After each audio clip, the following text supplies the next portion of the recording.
Ibu, Bapak, Saudari, Saudara, rekan-rekan muda, dan adik-adik sekalian dimanapun kalian berada, bertemu kembali dengan saya Romo Tino SSCC di dalam catatan pesiarah. Di dalam perjalanan kehidupan sukacita itu, ketika kita mampu menghidupi dan melaksanakan apa yang kita wartakan, tidak hanya di dalam kata-kata, tetapi di dalam tindakan nyata yang berupa kesaksian dan bukan omong kosong belaka. Sebelum kita mendengarkan permenungan dari catatan pesiarah, marilah kita membuat tanda kemenangan Kristus. Dalam nama Bapa dan Putera dan Roh Kudus. Amin. Allah Bapa yang Maha Kasih, Engkau telah memberi umat-Mu Santo Cornelius dan Cyprianus, gembala yang giat dan martir yang perkasa. Kami mohon agar dengan perantaraan mereka kami dikuatkan dengan iman dan ketabahan di dalam menapaki persiaran hidup kami di dunia ini. Demi Kristus Tuhan dan pengantara kami. Amin. Ibu, Bapak, Saudari, Saudara, rekan-rekan muda, dan adik-adik sekalian yang terkasih di dalam Yesus Kristus. Mungkin kita pun seperti umat yang dihadapi oleh Rasul Paulus sebagaimana dikatakan di dalam suratnya yang pertama kepada jemaat di Korintus. Sebagian dari Anda, saya, atau kita semua mungkin tidak percaya akan kebangkitan.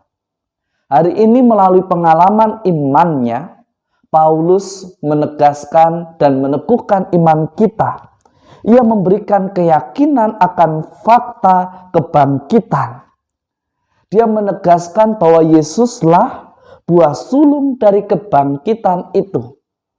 Jika Anda, saya, serta kita semua beriman, tentu kita tahu kapan dan saat mana Tuhan hadir. Kapan dan saat mana Tuhan menyapa. Kapan dan saat mana Tuhan mengarahkan dan menuntun kita ke jalan yang benar. Di dalam Injil suci menurut Lukas pada hari ini, dikisahkan bagaimana Yesus terus berkeliling mewartakan tentang kabar sukacita tanpa kenal lelah. Dia bersama para muridnya dan para wanita yang mengikutinya serta menyertainya.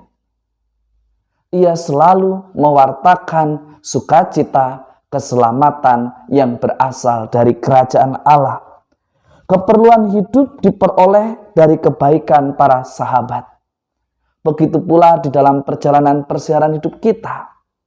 Sukacita akan kita peroleh ketika kita dengan ketulusan dan kesetiaan melaksanakan apa yang menjadi tugas dan tanggung jawab kita.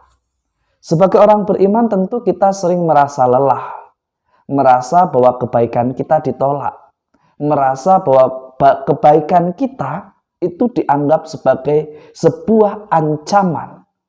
Tetapi hari ini Yesus mau mengajak dan menegaskan kepada Anda, saya, serta kita semua. Kita diajak untuk belajar dari kedua martir kita.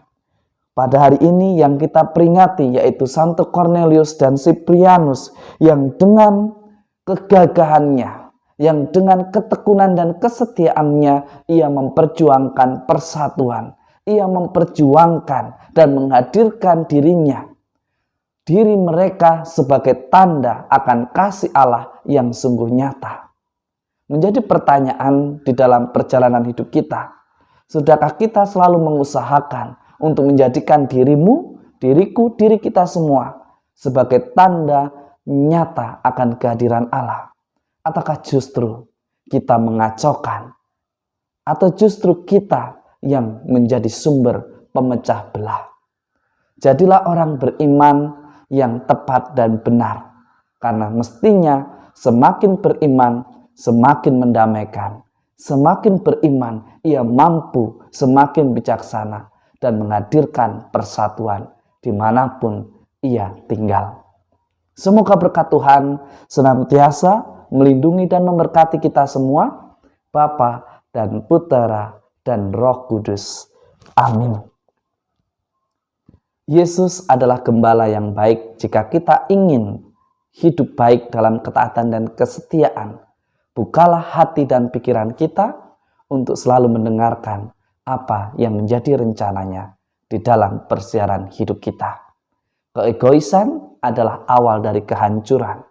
Kesombongan adalah awal dari keruntuhan. Tetapi orang yang rendah hati, yang senantiasa tekun dan setia belajar, ia akan memperoleh sukacita dan kekuatan yang membahagiakan. Selamat beraktivitas, Tuhan memberkati. Amin.